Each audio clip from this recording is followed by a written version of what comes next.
আসসালামু আলাইকুম। শুভ সকাল।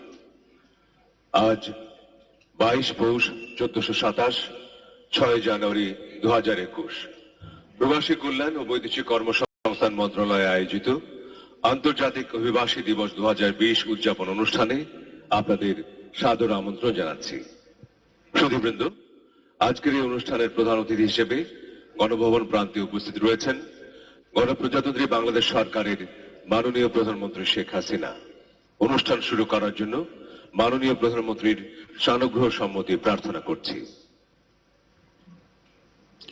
অনুষ্ঠানে সভাপতিত্ব করছেন প্রবাসী কল্যাণ ও বৈদেশিক কর্মসংস্থান মন্ত্রণালয়ের মাননীয় মন্ত্রী জনাব ইমরান আহমেদ এমপি। মঞ্চে উপস্থিত আছেন প্রবাসী কল্যাণ ও বৈদেশিক কর্মসংস্থান মন্ত্রণালয় সম্পর্কিত স্থায়ী কমিটির সভাপতি ব্যারিস্টার আনিসুল ইসলাম মাহমুদ এমপি, মাননীয় সংসদ সদস্য এবং রিক্রুটিং এজেন্টদের সংগঠন বাইরার সাবেক সভাপতি জনাব বেনজির আহমেদ এবং প্রবাসী কল্যাণ ও বৈদেশিক কর্মসংস্থান মন্ত্রণালয়ের সম্মানিত সচিব ডক্টর আহমেদ মনিরুস সালেহীন। সুধীমণ্ডলী, অনুষ্ঠানের শুরুতেই গভীর শ্রদ্ধার সঙ্গে স্মরণ করছি সর্বকালের সর্বশ্রেষ্ঠ বাঙালি, আমাদের স্বাধীনতার মহান স্থপতি, বাংলার ও বাঙালির ইতিহাসের মহানায়ক, জাতির পিতা বঙ্গবন্ধু শেখ মুজিবুর রহমানকে শ্রদ্ধা অবনত চিত্তে স্মরণ করছি মহান মুক্তিযুদ্ধের সকল শহীদকে এবং 15 আগস্ট ইতিহাসের বর্বরতম হত্যাকাণ্ডের শিকার মহিষী বঙ্গমাতা শেখ ফজিলাতুন্নেসা মুজিব, বঙ্গবন্ধু পরিবারের শহীদ সদস্যবৃন্দ সহ সকল শহীদানদের। সুধীমণ্ডলী, আন্তর্জাতিক অভিবাসী দিবস 2020-এর প্রতিপাদ্য মুজিব বর্ষের আহ্বান দক্ষ হয়ে বিদেশ যান। এখন স্বাগত বক্তব্য প্রদান করবেন প্রবাসী কল্যাণ ও বৈদেশিক কর্মসংস্থান মন্ত্রণালয়ের সচিব ডক্টর আহমেদ মনিরুস সালেহীন।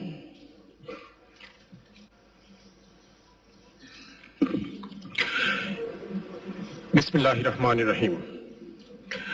আন্তর্জাতিক অভিবাসী দিবস উদযাপন অনুষ্ঠানের প্রধান অতিথি গণপ্রজাতন্ত্রী বাংলাদেশ সরকারের মাননীয় প্রধানমন্ত্রী শেখ হাসিনা, অনুষ্ঠানের সভাপতি প্রবাসী কল্যাণ ও বৈদেশিক কর্মসংস্থান মন্ত্রণালয়ের মাননীয় মন্ত্রী জনাব ইমরান আহমেদ এমপি, প্রবাসী কল্যাণ ও বৈদেশিক কর্মসংস্থান মন্ত্রণালয় সংক্রান্ত সংসদীয় কমিটির মাননীয় সভাপতি ব্যারিস্টার আনিসুল ইসলাম মাহমুদ, মাননীয় সংসদ সদস্য এবং বাইরার সাবেক সভাপতি জনাব বেনজির আহমেদ, গণভবন প্রান্তে প্রধানমন্ত্রী কার্যালয়ের সম্মানিত সচিব মহোদয় সহ এই অনুষ্ঠানে উপস্থিত সম্মানিত সচিববৃন্দ, সম্মানিত সকল অতিথি, Excellency's from different এম্বাসিস in Bangladesh, গণমাধ্যমের প্রিয় সহকর্মীবৃন্দ, ভদ্র মহিলা ও মহোদয়গণ, আসসালামু আলাইকুম, শুভ সকাল and Happy New Year. অভিবাসী কর্মী এবং তাদের পরিবারের সামগ্রিক কল্যাণ ও অধিকার সুরক্ষার জন্য প্রতি বছর বিশ্বের অন্যান্য দেশের মতো বাংলাদেশেও যথাযোগ্য মর্যাদায় আন্তর্জাতিক অভিবাসী দিবস পালন করা হয়ে থাকে। অভিবাসন বাংলাদেশের অর্থনৈতিক উন্নয়নের অন্যতম চালিকা শক্তি হিসেবে স্বীকৃত। ক্ষুধা দারিদ্র মুক্ত যে সোনার বাংলার স্বপ্ন দেখেছিলেন সর্বকালের সর্বশ্রেষ্ঠ বাঙালি জাতির পিতা বঙ্গবন্ধু শেখ মুজিবুর রহমান, সেই স্বপ্নের বাস্তবায়নে মাননীয় প্রধানমন্ত্রী শেখ হাসিনার সুদূর প্রসারী রাজনৈতিক দর্শন আর সময়োপযোগী দিক নির্দেশনায় গুরুত্বপূর্ণ অবদান রাখছে বৈদেশিক কর্মসংস্থান সেক্টর। মুজিব বর্ষে আন্তর্জাতিক অভিবাসী দিবস উদযাপনের এই মহতী আয়োজনে বাংলাদেশের সকল অভিবাসী কর্মী এবং শ্রম অভিবাসনের সাথে যুক্ত সকল অংশীজনের পক্ষ থেকে সেই মহান নেতার প্রতি বিনম্র শ্রদ্ধাঞ্জলি। সম্মানিত সুধীবৃন্দ, অভিবাসন, বিশেষ করে শ্রম অভিবাসনের আন্তর্জাতিক অঙ্গনে বাংলাদেশ একটি বলিষ্ঠ নাম।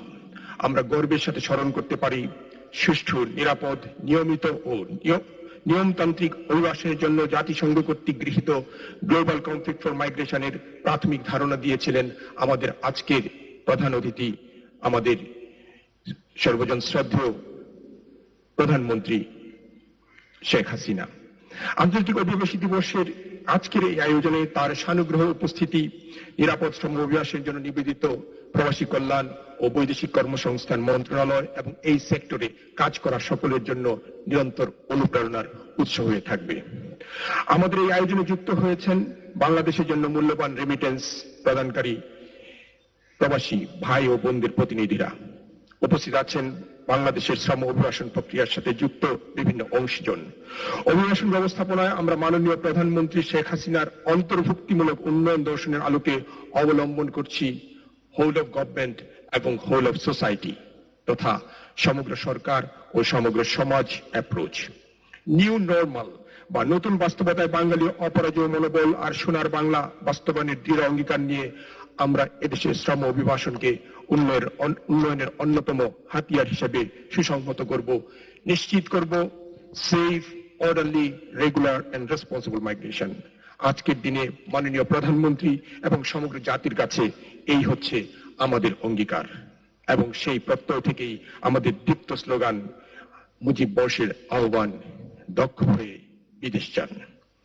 এই মুহূর্তে আয়োজনের প্রধান অতিথি মাননীয় প্রধানমন্ত্রীর প্রতি আমাদের হৃদয় নিংড়ানো আন্তরিক কৃতজ্ঞতা এবং ধন্যবাদ, একই সাথে অভিনন্দন। আজকের এই 6 জানুয়ারি হচ্ছে মাননীয় প্রধানমন্ত্রীর নেতৃত্বে বাংলাদেশ আওয়ামী লীগের যুগপূর্তির। আমি এইটুকু বলে এবং সকলকে আজকের এই অনুষ্ঠানে স্বাগত জানিয়ে আমার বক্তব্য এখানেই শেষ করছি। জয় বাংলা, বাংলাদেশ চিরজীবী হোক। এখন অনুষ্ঠানের সভাপতি প্রবাসী কল্যাণ ও বৈদেশিক কর্মসংস্থান মন্ত্রণালয়ের মাননীয় মন্ত্রী জনাব ইমরান আহমদ এমপিকে বক্তব্য প্রদানের জন্য অনুরোধ করছি।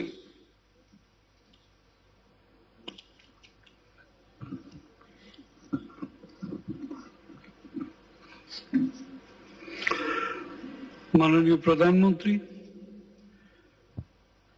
মাননীয় সংসদ সদস্যবৃন্দ, His Excellency Ambassador of Italy, His Excellency the High Commissioner of Brunei, আমন্ত্রিত অতিথিবৃন্দ, বিশ্বের বিভিন্ন প্রান্তে অবস্থানরত আমাদের প্রিয় প্রবাসী ভাই বোনেরা, উপস্থিত সুধী মণ্ডলী, আসসালামু আলাইকুম ও হ্যাপি নিউ ইয়ার। মুজিব বর্ষে আন্তর্জাতিক অভিবাসী দিবস 2020 উদযাপনের এই লগ্নে আপনাদের সবাইকে আন্তরিক শুভেচ্ছা জানাচ্ছি। বক্তব্যের শুরুতেই আমি গভীর শ্রদ্ধা ভরে স্মরণ করছি হাজার বছরের শ্রেষ্ঠ বাঙালি, স্বাধীন বাংলাদেশের স্থপতি, জাতির পিতা বঙ্গবন্ধু শেখ মুজিবুর রহমানকে। শ্রদ্ধা জানাচ্ছি জাতীয় 4 নেতা সহ মুক্তিযুদ্ধের বীর শহীদদের প্রতি। শ্রদ্ধার সাথে স্মরণ করছি 1975 সালের 15ই আগস্ট কালো রাত্রিতে শাহাদত বরণকারী বঙ্গবন্ধুর পরিবার সদস্য সহ অন্যান্য সকল শহীদকে। আপনারা জানেন, স্বাধীনতার পরপর বৈদেশিক কর্মসংস্থানের জন্য বঙ্গবন্ধুর উদ্যোগের ধারাবাহিকতায় প্রবাসী কল্যাণ দেশে বিদেশে কর্মসংস্থানের সৃষ্টি সহ প্রবাসী কর্মীদের কল্যাণে কাজ করে যাচ্ছে। করোনার সংকটময় সময় আমাদের মন্ত্রণালয় অন্যান্য মন্ত্রণালয় ও বেসরকারি অংশীজনের সাথে সমন্বিতভাবে নানাবিধ কার্যক্রম গ্রহণ করছে।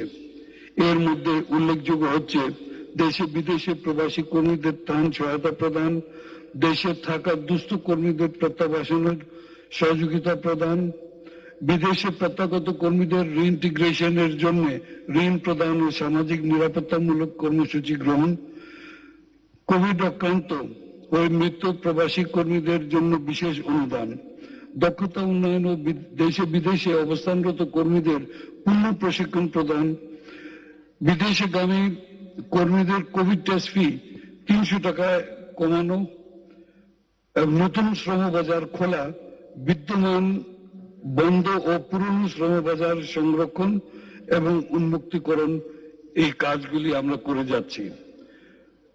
মাননীয় প্রধানমন্ত্রী দক্ষতা উন্নয়ন সহ দেশে বিদেশে আমাদের প্রবাসী ভাই বোনদের সুবিধার জন্য আরো অনেক প্রোগ্রাম হাতে নেওয়া হচ্ছে, যা সময় স্বল্পতার কারণে আমি এখানে এখন বলছি না। মাননীয় প্রধানমন্ত্রী প্রবাসী কর্মীদের প্রেরিত রেমিটেন্সের উপর আপনার নির্দেশনায় 2% হারে নগদ প্রণোদনার ফলে 2019-20 অর্থ বছরের রেকর্ড $18.2 বিলিয়ন রেমিটেন্স এসেছিল, যা গত অর্থ বছরের তুলনায় প্রায় 11% বেশি। করোনার সময়ও রেমিটেন্স প্রবাহের ঊর্ধ্বগতি কমে নাই। রেমিটেন্স প্রবণতা আরো বৃদ্ধি করা হলে আমার বিশ্বাস রেমিটেন্স দেশের অর্থনৈতিক প্রবৃদ্ধির আরো জোরালো ভূমিকা পালন করতে পারে, যেটা আমাদের আশা। মাননীয় প্রধানমন্ত্রী প্রবাসী কল্যাণ ব্যাংক বিদেশগামী ও বিদেশ ফেরত কর্মীদের অভিবাসন ও পুনর্বাসন ঋণ বিতরণ করছে। ইতিমধ্যে এই ব্যাংকের মাধ্যমে আপনার বরাদ্দকৃত 500 কোটি টাকা, ওয়েজ এনার্স কল্যাণ ব্যাংকের তহবিল থেকে 200 কোটি টাকা সহ মোট 700 কোটি টাকার ঋণ প্রদান করা হচ্ছে। আপনার স্বপ্ন গড়া এই ব্যাংককে আরো বেশি সেবামূলক বা সেবা বান্ধব করার জন্য মন্ত্রণালয় কাজ করে যাচ্ছে। মাননীয় প্রধানমন্ত্রী, গত বছরের আন্তর্জাতিক অভিবাসী দিবসে অনুষ্ঠানে আপনি বিদেশগামী কর্মীদের শতভাগ বাধ্যতামূলক বীমা কার্যক্রম উদ্বোধন করেছিলেন। ইতিমধ্যে প্রায় 2 লক্ষ অভিবাসী কর্মী ভর্তুকি মূল্যের এই বীমা পলিসি গ্রহণ করেছেন। আপনি জেনে খুশি হবেন, আমরা এটিকে আরো প্রবাসী বান্ধব করার উদ্যোগ গ্রহণ করেছি। জাতির পিতা বঙ্গবন্ধু শেখ মুজিবুর রহমানের জন্মশতবার্ষিকী উদযাপন উপলক্ষে প্রবাসী বাংলাদেশিদের সন্তানের পড়াশোনার সুবিধার্থে এই মন্ত্রণালয়ের আওতাধীন ওয়েজ এনার্স কল্যাণ বোর্ডের অর্থায়নে বিশ্বের কয়েকটি দেশে জাতির পিতা বঙ্গবন্ধু শেখ মুজিবুর রহমানের নামে এককভাবে কিংবা ক্ষেত্র বিশেষে সংশ্লিষ্ট দেশের কোনো নেতার সাথে যৌথ নামে স্কুল স্থাপনের উদ্যোগ গ্রহণ করা হয়েছে। মাননীয় প্রধানমন্ত্রী, আপনি জানেন মুজিব বর্ষের মন্ত্রণালয়ের যে স্লোগান আমরা নির্ধারণ করেছি, মুজিব বর্ষের আহ্বান, দক্ষ হয়ে বিদেশ যান।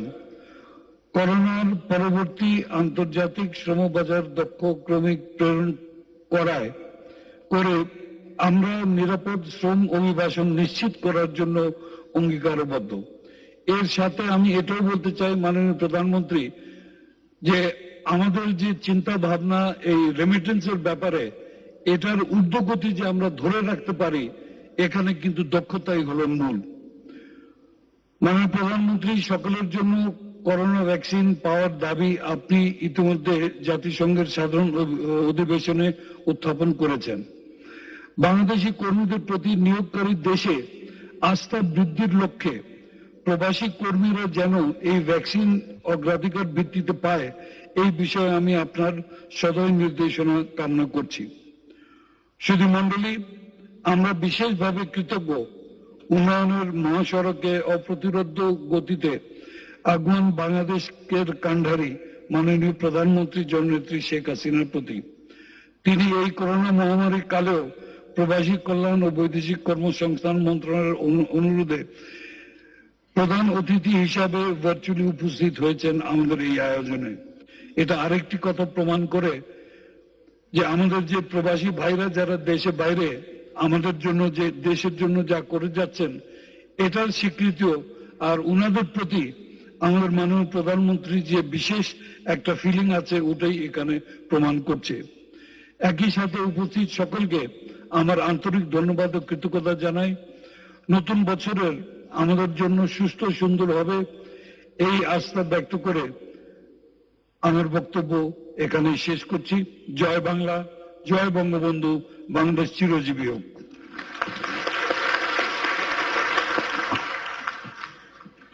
ধন্যবাদ মাননীয় মন্ত্রী। সুধীবৃন্দ, অনুষ্ঠানের এর পর্যায়ে প্রবাসী কর্মীর সন্তানদের শিক্ষাবৃত্তির চেক ও সিআইপি ক্রেস্ট ও সনদ প্রদান করা হবে। মাননীয় প্রধানমন্ত্রীর পক্ষে শিক্ষাবৃত্তির চেক এবং সিআইপি ক্রেস্ট সনদ প্রদান করবেন মাননীয় মন্ত্রী ইমরান আহমেদ এমপি, প্রবাসী কল্যাণ ও বৈদেশিক কর্মসংস্থান মন্ত্রণালয়। এ পর্যায়ে শিক্ষাবৃত্তির চেক ও সিআইপি ক্রেস্ট ও সনদ প্রদান করার জন্য মাননীয় প্রধানমন্ত্রীর সানুগ্রহ অনুমতি প্রার্থনা করছি।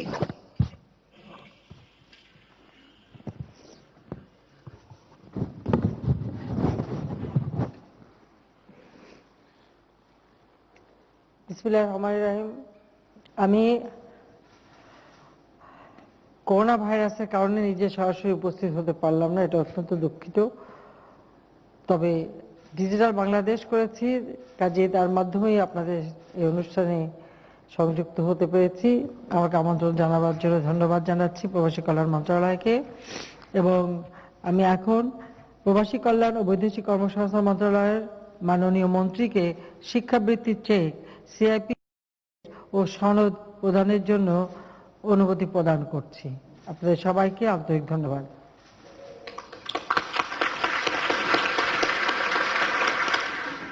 ধন্যবাদ মাননীয় প্রধানমন্ত্রী। শিক্ষাবৃত্তির চেক গ্রহণের এই পর্বে আমি সবার প্রথমে অনুরোধ করছি আবরার বিন সায়েদকে তার শিক্ষাবৃত্তির চেক গ্রহণের জন্য। সে পিএসসি ক্যাটাগরিতে এই বৃত্তি প্রাপ্ত হচ্ছে। তার পিতা আবু সায়েদ সৌদি প্রবাসী।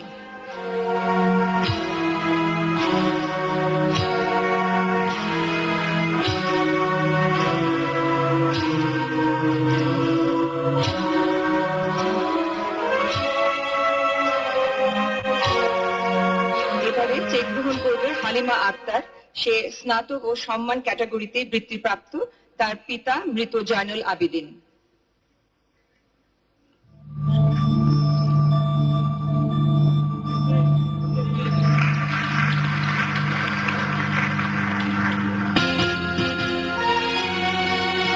এবারে সিআইপি ক্রেস্ট ও সনদ গ্রহণ করবেন বাংলাদেশে বৈধ চ্যানেলে সর্বাধিক বৈদেশিক মুদ্রা প্রেরণকারী অনিবাসী বাংলাদেশী জনাব মোহাম্মদ মাহতাবুর রহমান। সিআইপি ক্রেস্ট ও সনদ গ্রহণ করছেন জনাব মোহাম্মদ মাহতাবুর রহমান, বাংলাদেশে বৈধ চ্যানেলে যিনি সর্বাধিক বৈদেশিক মুদ্রা প্রেরণকারী অনিবাসী বাংলাদেশী।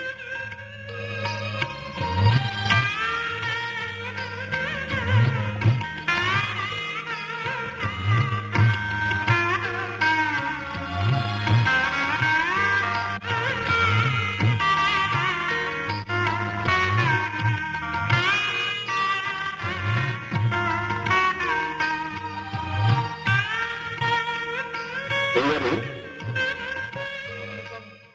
মাননীয় প্রধানমন্ত্রী, আমি প্রবাসী কল্যাণ মন্ত্রণালয় এবং আপনাকে আন্তরিকভাবে ধন্যবাদ জানাচ্ছি। এই করোনা মহামারীতে আপনারা আমাদের সাথে দাঁড়িয়ে যেভাবে সহযোগিতা করেছেন সেই জন্য প্রবাসী পক্ষ থেকে আপনাকে এবং আপনার মন্ত্রণালয়কে আন্তরিকভাবে ধন্যবাদ জানাচ্ছি। আপনার সুস্বাস্থ্য দীর্ঘায়ু কামনা করি। ধন্যবাদ। ধন্যবাদ জনাব মোহাম্মদ মাহতাবুর রহমান। এরপর সিআইপি ক্রেস্ট ও সনদ গ্রহণ করবেন বাংলাদেশে বৈধ চ্যানেলে সর্বাধিক বৈদেশিক মুদ্রা প্রেরণকারী অনিবাসী বাংলাদেশী মোসাম্মদ জেসমিন আক্তার। সিআইপি ক্রেস্ট ও সনদ গ্রহণ করবেন মোসাম্মদ জেসমিন আক্তার।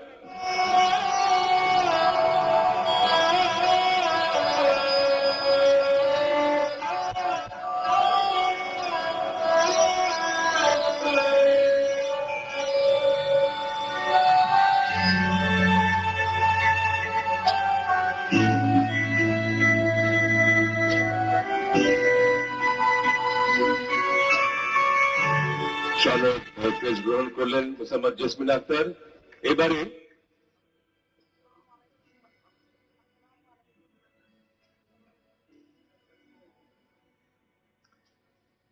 এবারে বাংলাদেশে শিল্পক্ষেত্রে সরাসরি বিনিয়োগকারী অনিবাসী বাংলাদেশী জনাব কল্লোল আহমদ সিআইপি ক্রেস্ট ও সনদ গ্রহণ করবেন। সিআইপি ক্রেস্ট ও সনদ গ্রহণ করছেন জনাব কল্লোল আহমদ।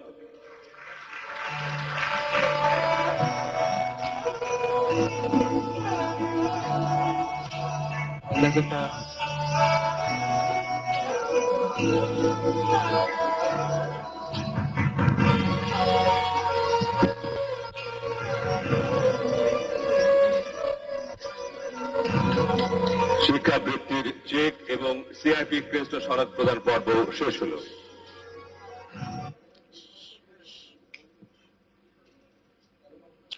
সম্ভবত সুধী, আমরা উপনীত হয়েছি এই অনুষ্ঠানের সবচেয়ে গুরুত্বপূর্ণ ক্ষণে।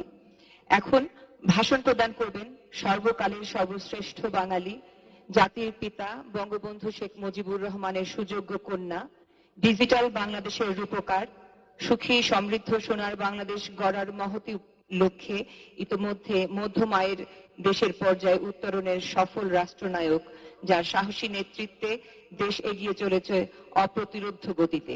আজকের অনুষ্ঠানের প্রধান অতিথি গণপ্রজাতন্ত্রী বাংলাদেশ সরকারের মাননীয় প্রধানমন্ত্রী শেখ হাসিনাকে তার মূল্যবান ও দিক নির্দেশনামূলক ভাষণ প্রদানের জন্য বিনীত অনুরোধ জানাচ্ছি। সম্মানিত সুধীমণ্ডলী, মাননীয় প্রধানমন্ত্রী।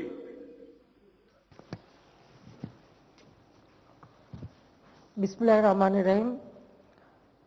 আজকের অনুষ্ঠানে উপস্থিত আমার সহকর্মীবৃন্দ এবং এই অনুষ্ঠানের সভাপতি, উপস্থিত যারা আমাদের অভিবাসী যাদের প্রতিনিধিরা রয়েছেন এবং উপস্থিত বিভিন্ন দূতাবাসের প্রতিনিধিবৃন্দ, আসসালামু আলাইকুম। সমস্ত সুধী মণ্ডলীকে আমি সবাইকে শুভেচ্ছা জানাচ্ছি। আর আপনাদের মাধ্যমে পৃথিবীর বিভিন্ন দেশে আমাদের যারা প্রবাসী ভাই বোনেরা কাজ করছেন বা অবস্থান করছেন, তাদের সবাইকেও আমি আমার আন্তরিক শুভেচ্ছা জানাচ্ছি। আমি গভীর শ্রদ্ধার সাথে স্মরণ করছি সর্বকালের সর্বশ্রেষ্ঠ বাঙালি জাতির পিতা বঙ্গবন্ধু শেখ মুজিবুর রহমানকে, যার নেতৃত্বে আমরা স্বাধীনতা পেয়েছি, আমরা পাসপোর্ট পেয়েছি, আত্মপরিচয় পেয়েছি, একটি রাষ্ট্র পেয়েছি। আমি শ্রদ্ধা জানাই জাতীয় চার নেতার প্রতি, 30 লক্ষ শহীদের প্রতি, 2 লক্ষ মা বোনের প্রতি। 15ই আগস্ট আমাদের জন্য একটি কালো দিবস। সেই দিন আমরা হারিয়েছি সর্বকালের সর্বশ্রেষ্ঠ বাঙালি জাতির পিতা বঙ্গবন্ধু শেখ মুজিবুর রহমান, যিনি বাংলাদেশের রাষ্ট্রপতি ছিলেন।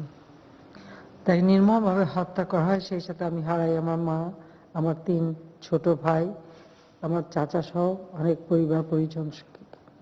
আমি তাদের আত্মার মাগফিরাত কামনা করি।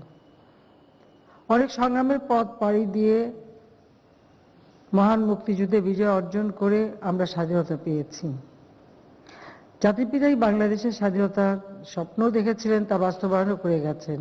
যুদ্ধবিধ্বস্ত বাংলাদেশ গড়ে তুলছিলেন, খুব অল্প সময় হাতে পেয়েছিলেন। কিন্তু একটি স্বাধীন রাষ্ট্র গড়ে তোলা যা যা করণীয় তার সব ভিত্তিটাই তিনি তৈরি করে দিয়ে গিয়েছিলেন।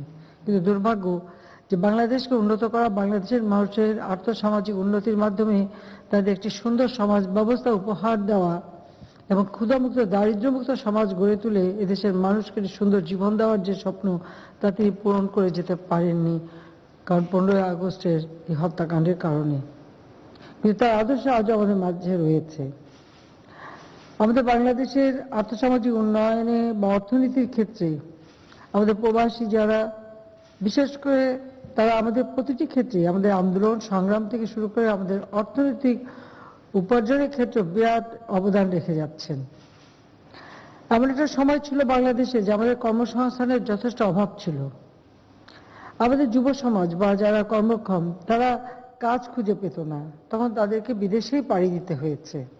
আর এই পাড়ি দিতে যে অনেকে সুষ্ঠুভাবে বিদেশে যেতে পেরেছেন, অর্থ উপার্জন করতে পেরেছেন, আবার অনেকে তা পারেননি, ধোকায় পড়ে নিজের জীবনটাও নষ্ট হয়েছে। এরকম ঘটনা বাংলাদেশে ঘটেছে। তবে 21 বছর পর আওয়ামী লীগ যখন সরকারে আসে, তখন থেকেই আমরা প্রবাসীদের কল্যাণে যেমন কাজ করেছি, পাশাপাশি আমরা দেশের ভিতরে কর্মসংস্থানেরও ব্যাপক সুযোগ সৃষ্টি করে দিয়েছি। আর সবথেকে গুরুত্বপূর্ণ হলো যারা বিদেশে যাবে তাদের কর্মক্ষম করে গড়ে তোলা, তাদের বিভিন্ন ট্রেনিং দেওয়া, তাদের শিক্ষা দীক্ষা থেকে শুরু করে কে কি কাজ করবেন সেই কাজে একটা যোগ্যতা অর্জন করা, যাতে করে বাইরে যেয়ে তাদেরকে কোনো বিপদে পড়তে না হয়, সেই দিকে আমরা বিশেষভাবে পদক্ষেপ নিয়েছি এবং ব্যবস্থাও আমরা নিয়েছি। তারপরেও আরেকটা কাজ আমি করে দিয়েছিলাম, সেটা হচ্ছে প্রবাসী কল্যাণ ব্যাংক। প্রবাসী মন্ত্রণালয়ের অধীনে প্রবাসী কল্যাণ ব্যাংক করে দিয়েছি এই কারণে যে যারা বিদেশে যাবে, আমি দেখেছি যে তারা ধোকায় পড়ে লক্ষ লক্ষ টাকা খরচ করে, আর টাকা খরচ করতে যেয়ে ভিটে মাটি জমি জিরে সব বিক্রি করে অথবা বন্ধক রাখে। কিন্তু যে সোনার হরিণ ধরবার জন্য বিদেশে ছোটে, সেখানে যে দেখে যে হয়তো সে বেতনও পাচ্ছে না, আরো বাণিজ্য জীবনযাপন করতে হচ্ছে।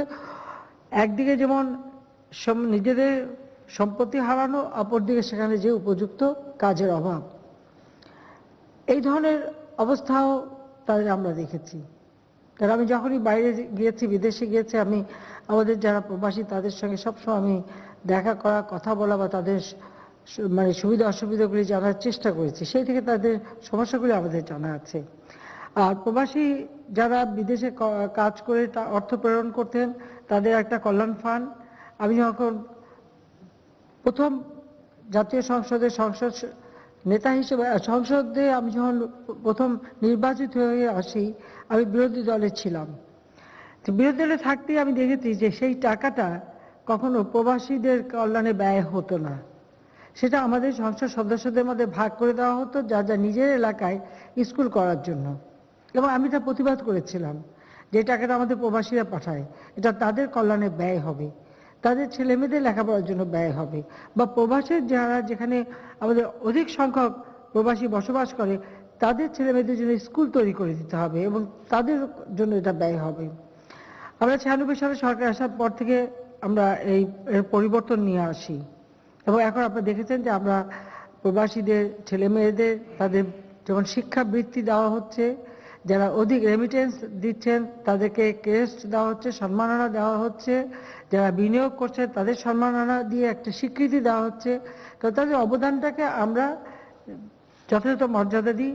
আর প্রবাসে কেউ কাজ করতে করতে কেউ যদি মৃত্যুবরণ করে তাদেরকে নিয়ে আসা, সেই খরচটাও আমরা দিয়ে থাকি। এবং সেই সাথে বিশেষ করে কোনো পরিবার যখন দুস্থ হয় বা কেউ মৃত্যুবরণ করে তার পরিবারকে আর্থিক সহায়তা এখান থেকে দেওয়া হয়ে থাকে। যে কল্যাণ ফান্ডগুলি আমরা এখন জনগণের কল্যাণেই আমরা ব্যয় করছি, ওই কল্যাণ ফান্ডের কিছু টাকা আর সরকারের পক্ষ থেকে 400 কোটি টাকা দিয়েই আমরা প্রবাসী কল্যাণ ব্যাংক তৈরি করে দিয়েছি। যারা বিদেশে যাবেন, প্রবাসে যাবেন, আমরা ডিজিটাল বাংলাদেশ করেছি, সমগ্র বাংলাদেশে ডিজিটাল সেন্টার, সেখানে তারা নিবন্ধন করতে পারেন।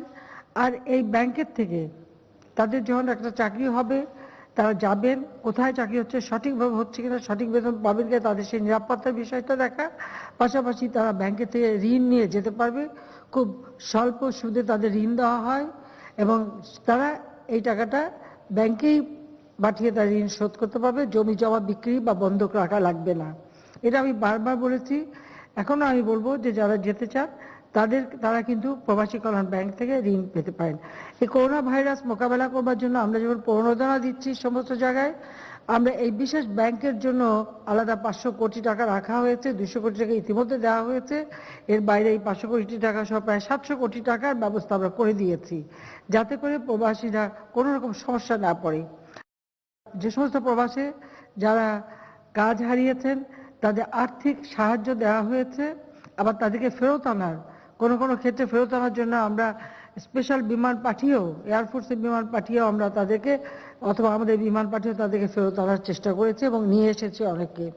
ইতিমধ্যে যারা ফিরে এসেছেন আমি জানি যে অনেকে কাজ হারিয়ে সমস্যা পড়েছেন, তবে তাদের বলবো যে যারা অনেকেই বাইরে কাজ করেছেন তখন বিদেশ থেকে রেমিটেন্স পাঠিয়েছেন, কেউ ছোটখাটো ব্যবসা শুরু করেছেন, আর এখনো আপনাদের সেই সুযোগ আছে, আপনারা প্রবাসী কল্যাণ ব্যাংকের থেকে টাকা নিয়ে নিজেরা ছোটখাটো ব্যবসা করতে পারেন, নিজের পায়ে দাঁড়াতে পারেন, কারণ বাংলাদেশেও এখন অনেক কাজের সুযোগ আমরা সৃষ্টি করে দিয়েছি, সেটাই হচ্ছে সবথেকে বড় কথা। এবারে আন্তর্জাতিক অভিবাসী দিবসে যে প্রতিপাদ্য গ্রহণ করা হয়েছে, মুজিব বর্ষের আহ্বান, দক্ষ হয়ে বিদেশ যান, অত্যন্ত চমৎকার একটা প্রতিপাদ্য আপনারা গ্রহণ করেছেন। কারণ এটাই আমার কথা, যেই যখন যাবেন কি কাজ করতে যাচ্ছেন তার উপর ট্রেনিং নিতে হবে, নিজেকে দক্ষ করে গড়ে তুলতে হবে। আর এই দক্ষ করে গড়ে তোলার জন্য ইতিমধ্যে আমরা কিন্তু যথেষ্ট সুযোগ সৃষ্টি করে দিয়েছি। বাংলাদেশের বিভিন্ন জায়গায় আমরা যেমন ট্রেনিং সেন্টার করে দিচ্ছি, এবং যেমন আপনাদের প্রবাসী কল্যাণ মন্ত্রণালয়েরও আছে, তাছাড়া আমাদের যুব মন্ত্রণালয়, শ্রম মন্ত্রণালয় সহ বিভিন্ন মন্ত্রণালয়ের ভিত্তিতেই আমাদের কিন্তু ট্রেনিংয়ের ব্যবস্থা আছে। কিন্তু সবাই যদি একটু ট্রেনিং নিয়ে দক্ষতা অর্জন করে বিদেশে যান তাহলে অর্থ বেশি উপার্জন করতে পারবেন, আবার নিজেদের চাকরির নিরাপত্তাটাও থাকবে, সেদিকটা আপনাদের বিশেষ করে দৃষ্টি দিতে হবে। আমরা ইতিমধ্যে উদ্যোগ নিয়েছি যে আমাদের প্রতিটি উপজেলায় একটি করে আমরা কারিগরি প্রশিক্ষণ কেন্দ্র গড়ে তুলব। ইতিমধ্যে আমরা প্রায় 70টা ছিল, আরো 40টা সম্পন্ন হয়েছে এবং আরো 100টা কারিগরি কেন্দ্র নির্মাণের প্রকল্প হাতে নেওয়া হয়েছে, যাতে নিজের এলাকায় বসে আপনারা প্রশিক্ষণ নিয়ে দক্ষ কারিগর হয়ে যেন বাইরে যেতে পারেন যেন সেখানে যে কোনো রকম অপমানজনক অবস্থায় পড়তে না হয় সেদিকে লক্ষ্য রেখেই আমরা এই ট্রেনিং এর ব্যবস্থাটা করে দিয়েছি। তাছাড়া যে যখন কাজ পাচ্ছেন সে কি কাজে যাচ্ছে তাকে তার উপরও একটু সীমিত আকারে ট্রেনিং দেওয়া হয়। তবে এক্ষেত্রে অনেকেই হয়তো সঠিকভাবে ট্রেনিংটা না নিয়ে কোনো মতো একটা সার্টিফিকেট নিয়ে নেন এবং তারপরে যে বিদেশে যে সমস্যায় পড়েন। আমার মনে হয় এই কাজটা না করে আন্তরিকতার সাথে ট্রেনিংটা নিয়ে গেলে পরে তাহলে আর কেউ বিদেশে যে কোনো হেনস্থার শিকার হবেন না, সেই বিষয়টাও সবাইকে নজর রাখতে হবে এবং আমাদের প্রবাসী কল্যাণ মন্ত্রণালয়কে এই বিষয়ে আরও নজরদারি করতে হবে। আমরা আমাদের যখনই আন্তর্জাতিক পর্যায়ে আমরা কথা বলেছি সবসময় আমাদের প্রবাসী বিশেষ করে অভিবাসী যারা এক একটা দেশে কাজ করে আমরা সেই সব দেশের তাদেরকে এই কথাটাই জানাতে চেষ্টা করেছি যে আমাদের কর্মী যে দেশে যায় তারা তাদের অর্থনীতিতে অবদান রাখছে, তারা তাদের দেশ গড়ায় ভূমিকা রাখছে, কাজে তাদেরও গুরুত্ব অপরিসীম। অর্থাৎ আমার দেশের মানুষ তারা আমার কাছে তারা অনেক সম্মানের, তারা বাইরের যে কোনো রকম অসম্মানে না পড়ুক সেদিকে লক্ষ্য আমরা সবসময় রেখেছি, সেদিকে লক্ষ্য রেখেই আমরা কাজ করছি। এমনকি আমি 2016 সালে জাতিসংঘের সাধারণ অধিবেশনে আমি আমাদের বিশেষ করে যে অভিবাসীদের অধিকার সম্পর্কে আমরা বক্তব্য রেখেছি এবং এই বিষয়টাও সেখানে তুলে ধরেছি। এটা একটা সমগ্র দেশ মিলে অর্থাৎ গ্লোবাল কম্প্যাক্ট ফর মাইগ্রেশন এটা অনুমোদন করে, এটাও আমরা কিন্তু উদ্যোগ নিয়েছি, সেটা আমরা ব্যবস্থা রেখেছি। কারণ মানুষ যায়, এটা তো আদিকাল থেকে যুগ যুগ থেকেই আছে যে মানুষ এক জায়গা থেকে আরেক জায়গায় যাচ্ছে, মানুষ চলমান, কাজেই সেখানে কিন্তু গেলে পরে তার জন্য নিজের কাজটা যে করতে পারে সেদিকে লক্ষ্য রেখেই আমরা ব্যবস্থা নিচ্ছি। আমরা চাই আমাদের দেশটা এগিয়ে যাক। দেশকে এগিয়ে নিয়ে যাওয়ার জন্য ইতিমধ্যেই আমরা কিন্তু যথেষ্ট উদ্যোগ নিয়েছি।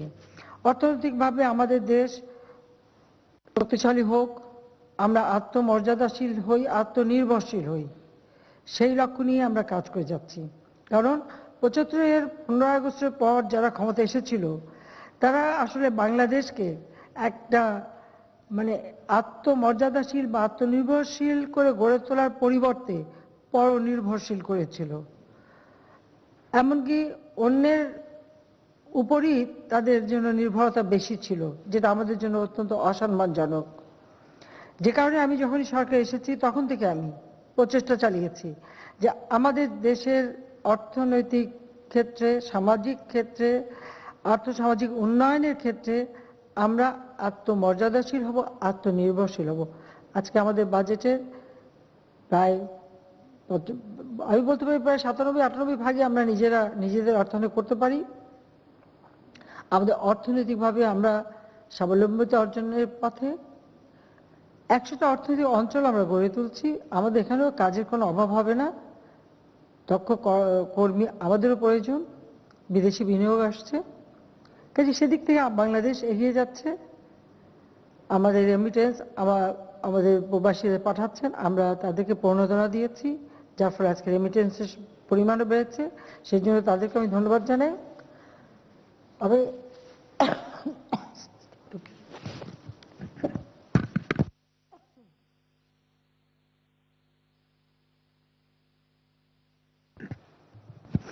আমি একটা অনুরোধ করব, আমাদের এই শ্রমিক অভিবাসনের সঙ্গে যারা জড়িত, বিশেষ করে রিক্রুটিং এজেন্ট থেকে শুরু করে আমাদের মন্ত্রণালয়, তাদেরকে আমার অনুরোধ, এদেশের মানুষ কিন্তু মানুষ, সেভাবে তাদের মর্যাদা দিতে হবে। আর তাদের জন্য কোনো রকম সমস্যা না হয়।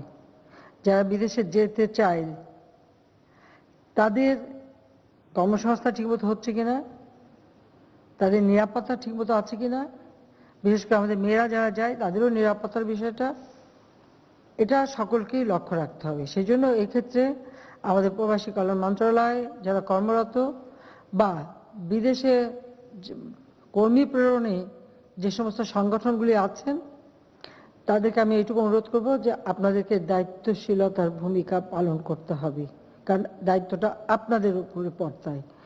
আর আসলে মানুষ অনেক সময় নানা ধরনের কথা চিন্তা করে, ভাবে যে বিদেশে গেলে বোধহয় অনেক অর্থ উপার্জন করবে, সেখানে কিছু কিছু দালালের খপ্পরেও অনেকে পড়ে অন্ধকার পথে পা বাড়ায়, সেখানেও আমি তাদেরকে বলবো যে আপনারা এই ধরনের পরিস্থিতির শিকার হবেন না, দালালদের খপ্পরে পড়বেন না। আমরা প্রতিটি সমগ্র বাংলাদেশে আমরা যে ডিজিটাল সেন্টার করে দিয়েছি, তারই মাধ্যমে প্রবাসী কল্যাণ মন্ত্রণালয়ে নিবন্ধন করার সুযোগ আছে। আর এই নিবন্ধিত যারা যেখানে মানে কাজের সুযোগ হবে তাদেরকে সেখানে প্রেরণ করা হয়, কাজে সেজন্য ধৈর্য ধরতে হবে। কিন্তু যদি আপনারা কারো মানে প্ররোচনায় বিদেশে যে বিপদে পড়েন, সেটা নিজেদের জন্য, পরিবারের জন্য খুবই কষ্টকর, খুবই ক্ষতিকর। কিছুদিন আগে আপনারা জানেন যে লিবিয়াতে কতজনকে জীবন দিতে হলো। এই পরিস্থিতির শিকার যেন আমার দেশের মানুষকে হতে না হয়। এখন আমাদের দেশে কাজেরও যেমন অভাব নেই, খাবারেরও অভাব নেই আল্লাহর রহমতে। কাজে এখন আর এই সোনার হরিণ ধরার পিছনে কেউ দয়া করে অন্ধের মতো ছুটবেন না। আপনারা নিবন্ধন করে তার মাধ্যমে যান, সেটাই আমরা চাই। আমরা প্রবাসী কর্মীদের সামগ্রিক কল্যাণ নিশ্চিত করার জন্য আমাদের সরকার বিভিন্ন পদক্ষেপ গ্রহণ করেছে। এমনকি যারা আটকে পড়েছিল তাদের আর্থিক সহায়তা প্রবাসী কল্যাণ মন্ত্রণালয়ের মাধ্যমে কিন্তু আমরা দিয়েছি, এবং আমাদের পররাষ্ট্র মন্ত্রণালয়ও এ ব্যাপারে যথেষ্ট খোঁজ রেখেছে। আর বিশেষ করে এখন করোনা ভাইরাসের কারণে আমি জানি অনেক জায়গায় অর্থনীতি স্থবির হয়ে গেছে, কাজে অনেকেই আজকে করোনার কালে কাজ হারাচ্ছেন। তারপর আমি বলবো যে যারা দেশে ফিরে আসছেন তাদের জন্য আমরা ব্যবস্থা নিয়েছি। আপনারা প্রবাসী কল্যাণ মন্ত্রণালয় থেকে বা অন্যান্য ক্ষেত্রে আমাদের প্রণোদনা দিচ্ছি, বা আমাদের কর্মসংস্থান ব্যাংক আছে, আমাদের পুলিশ সঞ্চয় ব্যাংক আছে, আমাদের বিভিন্নভাবে আমরা এসএবি ফাউন্ডেশন আছে। আপনারা সেখান থেকে লোন নিয়ে কিছু ব্যবসা বাণিজ্য করতে পারেন, নিজেরা কিছু কাজ করতে পারেন, আপনারা সেটা করতে পারবেন, সেদিকে আমরা বিশেষভাবে দৃষ্টি দিচ্ছি। কাজে এখানে হতাশ না হয়ে আপনারা পূর্ণ উদ্যমে আবার নিজেরাই নিজের দেশে কাজ করেন। আমাদের বড় বড় মেগা প্রজেক্টের কাজ কিন্তু অব্যাহত আছে, সেখানে আমাদের বহু কর্মী সেখানে তারা কাজ পেয়েছে, তাদেরও অভিজ্ঞতা অর্জন করেছে তারা। এবং আজকে এই সমস্ত যেমন পদ্মা সেতু বলেন, নিউক্লিয়ার পাওয়ার প্ল্যান্ট বা মেট্রো রেল, অথবা চট্টগ্রাম কর্ণফুলী টানেল থেকে শুরু করে যে সমস্ত কাজগুলি হচ্ছে বা বিদেশি বিনিয়োগ হচ্ছে, সেখানে যারা কাজ করছে তারাও কিন্তু একটা অভিজ্ঞতা সঞ্চয় করছে, এবং এই অভিজ্ঞতা থেকে দেশেও যেমন আরো নতুন কাজের সুযোগ সৃষ্টি হবে, বিদেশেও কাজের সুযোগ তারা পাবেন। কাজে সেই দিকে আমি বলবো যে প্রত্যেকেই নিজেদের মানে নিরাপত্তার কথাটা সব বা পরিবারের কথাটা সবসময় চিন্তা করবেন। আর ওয়েজ আর্নার্স কল্যাণ বোর্ডের বিদ্যমান নীতিমালা অনুযায়ী শুধুমাত্র বৈধ ও নিবন্ধিত অভিবাসী মৃত কর্মী পরিবারকে ওয়েজ আর্নার্স কল্যাণ বোর্ডের তহবিল থেকে ক্ষতিপূরণ বাবদ 3 লক্ষ টাকা আর্থিক সহায়তা প্রদান করা হতো। করোনা পরিস্থিতি বিবেচনায় আমরা এখন করোনা ভাইরাসে যারা মৃত্যুবরণ করে, তারা নিবন্ধিত হোক বা অনিবন্ধিত হোক, যারাই করোনা ভাইরাসে মারা যাচ্ছে তাদেরকেই আমরা, সেই পরিবারদেরকেই আমরা 3 লক্ষ টাকা করে এটা করোনা ভাইরাসের কারণে পুনর্বাসনের জন্য দেওয়া হচ্ছে। সে প্রণোদনাটা দেওয়ার ব্যবস্থা আমাদের ওয়েজ আর্নার্স কল্যাণ বোর্ডের নীতিমালায় নেওয়া হয়েছে, কারণ করোনা ভাইরাসে যারা ক্ষতিগ্রস্ত অবশ্যই তাদের আমাদের দেখতে হবে। আর 2019 সালে আমরা বিশেষ বিমার স্কিমও উদ্বোধন করেছি। যারা বিদেশগামী তাদের নামমাত্র প্রিমিয়ামে বিদেশ যাওয়ার জন্য আমরা বিমা দিচ্ছি। আমরা একটা হিসেব নিয়েছি পৃথিবীর কোন কোন দেশে আমাদের কর্মীরা আছে, অভিবাসী বেশি। 10,000-এর বেশি যে সমস্ত দেশে অভিবাসী আছে, সেখানে আমরা একটা শ্রম উইং খুলে দিচ্ছি। এই কারণে দিচ্ছি যে তাদের কোনো সমস্যা হলে তারা যেন সেখানে যেতে পারে, সমস্যাগুলি সমাধান করতে পারে। এবং যেখানে বেশি কর্মী, আমরা বিভিন্ন জায়গায় আমাদের নিজেদের চ্যান্সেলরি ভবন করছি। এই চ্যান্সেলরি ভবনে আমাদের কর্মীরা যাতে বসতে পারে বা সেখানে তাদের সমস্যাগুলি সমাধান হতে পারে, তার জন্য বিশেষ ডেস্ক এবং তাদের বসার ব্যবস্থা সেভাবেই আমরা প্ল্যান করে কিন্তু বিল্ডিংগুলি তৈরি করে দিচ্ছি। অর্থাৎ প্রবাসীদের সব রকম সুযোগ সুবিধা দেওয়ার জন্য আমরা কাজ করে যাচ্ছি। আমি সবসময় এটি মনে করি যে আমাদের অর্থনীতিকে সচল রাখা, আমাদের ফরেন রিজার্ভ বাড়ানো, এক্ষেত্রে প্রবাসীদের যথেষ্ট অবদান রয়েছে। এখন আমি বলবো যারা অভিবাসী রয়েছেন, দীর্ঘদিন বিদেশে আছেন, প্রবাসে আছেন, দেশে বিনিয়োগ করতে পারেন, বিনিয়োগের ব্যাপক সুযোগ আমরা আমার ডিজিটাল ডিভাইস তৈরি করা বা ডিজিটাল যে কোনো ইকুইপমেন্টস তৈরি করা বা বিভিন্ন ধরনের বিনিয়োগের ক্ষেত্রে বিদেশিরা যেমন আসছে, আমাদের প্রবাসীরাও কিন্তু আজকে দেশে এসে বিনিয়োগ করতে পারেন।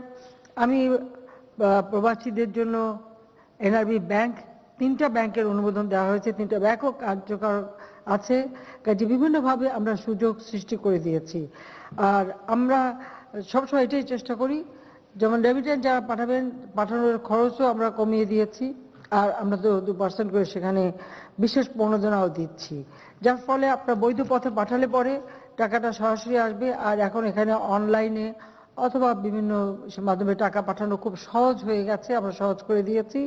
বিনিয়োগ যারা করবেন তাদেরও অর্থ আনা নেওয়া এটাও সহজ করে দেওয়া হয়েছে।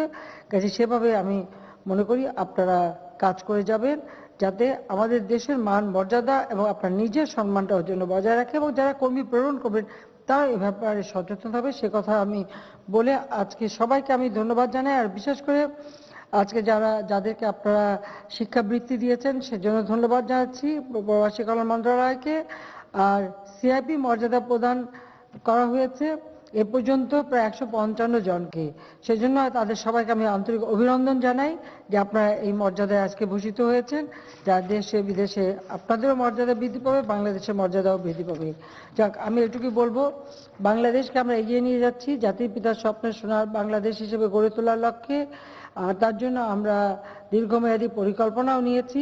আমরা মুজিব বর্ষ উদযাপন করছি, হয়তো আমরা যেভাবে করতে চেয়েছিলাম সেভাবে আমরা পারিনি, কিন্তু আমরা সিদ্ধান্ত নিয়েছি যে বাংলাদেশের প্রতিটি ঘরে ঘরে আমরা বিদ্যুৎ পৌঁছে দেব। ইতিমধ্যে 99% মানুষ বিদ্যুৎ পেয়েছে। আর সেই সাথে বাংলাদেশে একটি মানুষও গৃহহারা থাকবে না। যাদের ভূমি নাই, গৃহ নাই, তাদের আমরা নিজেরা ঘর করে দেব।